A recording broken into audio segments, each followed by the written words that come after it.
જય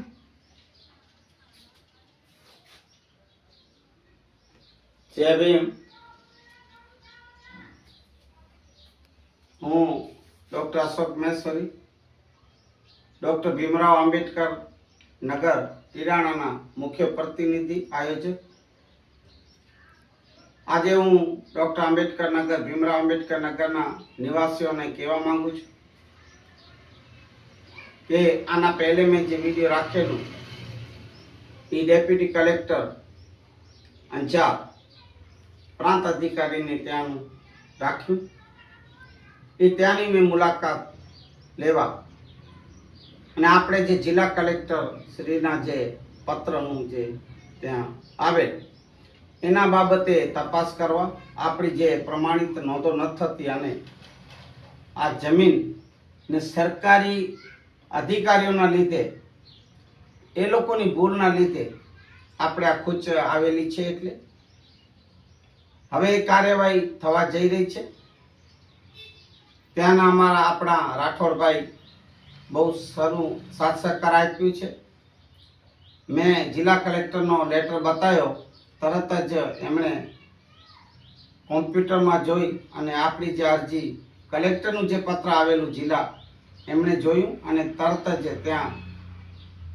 પ્રાંત અધિકારીનું જે લેટર છે એ હવે ગાંધીધામ મામલતદાર કચેરી મહેસૂલ શાખામાં સોમવાર સુધી આવી જશે। તો અહીંયા આવ્યા પછી એ મહેસૂલ શાખાના અધિકારી મને ફોન કરશે અથવા તો મને બી કીધું કે તમે મામલતદાર કચેરી ગાંધીધામમાં જાજો અને સોમવારે ત્યાં આ સ્થાનિક અહીંયા આપણા ડોક્ટર ભીમરાવ આંબેડકર નગર કિડાણા ખાતે એ અધિકારીઓ અહીંયા આવશે, પંચનામું કરશે, આપણી જમીન જોશે અને પછી અહીંયાનું જે જવાબ છે એ બધું અહીંથી એ લોકો પાછા ડીસી પ્રાંત અધિકારી અંજાર એ પત્ર મોકલશે। ત્યાંથી ડીસી અંજાર કલેક્ટર પ્રાંત અધિકારી પાછા જિલ્લા કલેક્ટર શ્રીને એ પત્ર મોકલશે અને એ પછી અહીંયાનું જે બધું મહેસૂલ શાખાનું ડીસીનું જે બી બધું વ્યવસ્થિત જવાબ હશે, જે હુકમ હશે એના આધારે જિલ્લા કલેક્ટર શ્રી આપણી આ જે જમીન નિયમિત કરવી છે અથવા તો જે બી ખોટ છે એ કાઢી અને આપણા ફેવરમાં હુકમ કરશે અને તે પછી એ હુકમો લઈ અને આપણે અહીંયા રજૂ કરશું મામલતદારમાં।